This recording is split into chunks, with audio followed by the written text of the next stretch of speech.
नमस्कार, जय श्रीराम. एकादशीच्या दिवशी संक्रांत आली आहे, त्याबद्दल थोडक्यात माहिती. शके 1947 बुधवार पौष कृष्ण एकादशी दिनांक 14 जानेवारी 2026 रोजी दुपारी 3:06 सूर्य मकर राशीत प्रवेश करीत आहे. एकादशी व संक्रांत.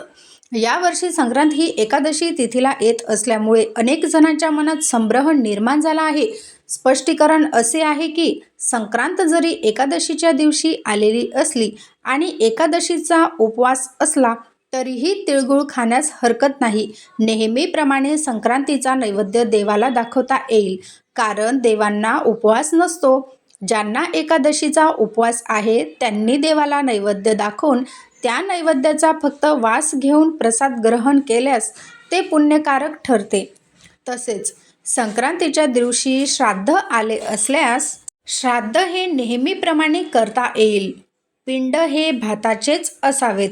श्राद्धासाठी जेवणारे ब्राह्मण एकादशी नसलेले असावेत अथवा त्यांना उपवास असल्यास त्यांच्या ताटामध्ये फराळाचे पदार्थ किंवा फळे वाढावीत.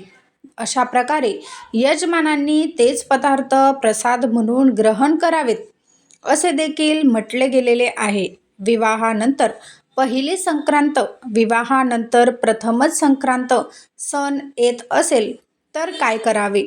तर तो सण आवर्जून साजरा करावा, अशी आपली परंपरा आहे. या दिवशी नववधूला हलव्याचे दागिने घालण्याची प्रथा आहे.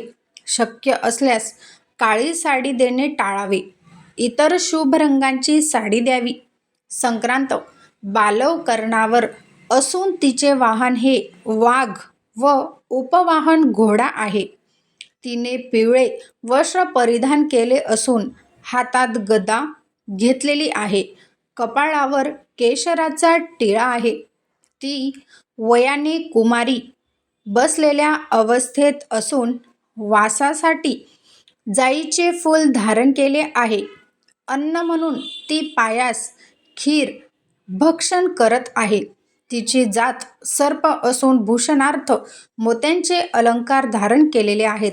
संक्रांतीचे वार नाव व नक्षत्र नाव मंदाकिनी असून समुदाय मुहूर्त 30 आहे. संक्रांत पूर्वेकडून पश्चिमेकडे गमन करत असून वायव्य दिशेकडे पाहत आहे. संक्रांत ज्या दिशेकडून येते त्या दिशेकडील लोकांना सुख समृद्धी प्राप्त होते आणि ज्या दिशेकडे जाते त्या दिशेकडील लोकांना दुःख व क्लेश होतात, असा देखील शास्त्रीय संकेत आहे. संक्रांतीच्या काळात स्नान, दानधर्म तसेच नामस्मरण अशी पुण्यकर्मे केल्यास त्याचे फळ शतपटीने वाढते. बोरनान म्हणजे शिशुसंस्कार. पहिल्या संक्रांतीच्या निमित्ताने शिशुसंस्कार म्हणून बोरनान करण्याची परंपरा आहे. संक्रांतीपासून ते रथ समाप्तीपर्यंत या काळात बोरनान घातले जाते. ज्या दिवशी बोरनान करायचे असते त्या दिवशी बाळाला काळे जबले व हलव्याचे दागिने घालतात. त्यानंतर लहान मुलांच्या मध्ये बाळाला बसवून औक्षण केले जाते. मग बाळाच्या डोक्यावरून चुरमुरे, हलवा, बोर, गाजराचे तुकडे तसेच भुईमुगाच्या शेंगा, सुटे पैसे, चॉकलेट, गोळ्या हे सर्व एकत्र करून घातले जाते. उपस्थित मुले हे पदार्थ वेचून घरी घेऊन जातात. आलेल्या सुवासिनींना हळदी कुंकू दिले जाते. अशा प्रकारे बोरनान घातल्याने बाळाला पुढील उन्हाळ्याची बाधा होत नाही, असा देखील लोकसमज आहे. म्हणून हलव्याचे दागिने व ऋतुशास्त्र या दिवशी बाळाला हलव्यापासून बनवलेले मुकुट, बासरी, बाजूबंद, गळ्यातला हार, कमरपट्टा असे दागिने घातले जातात.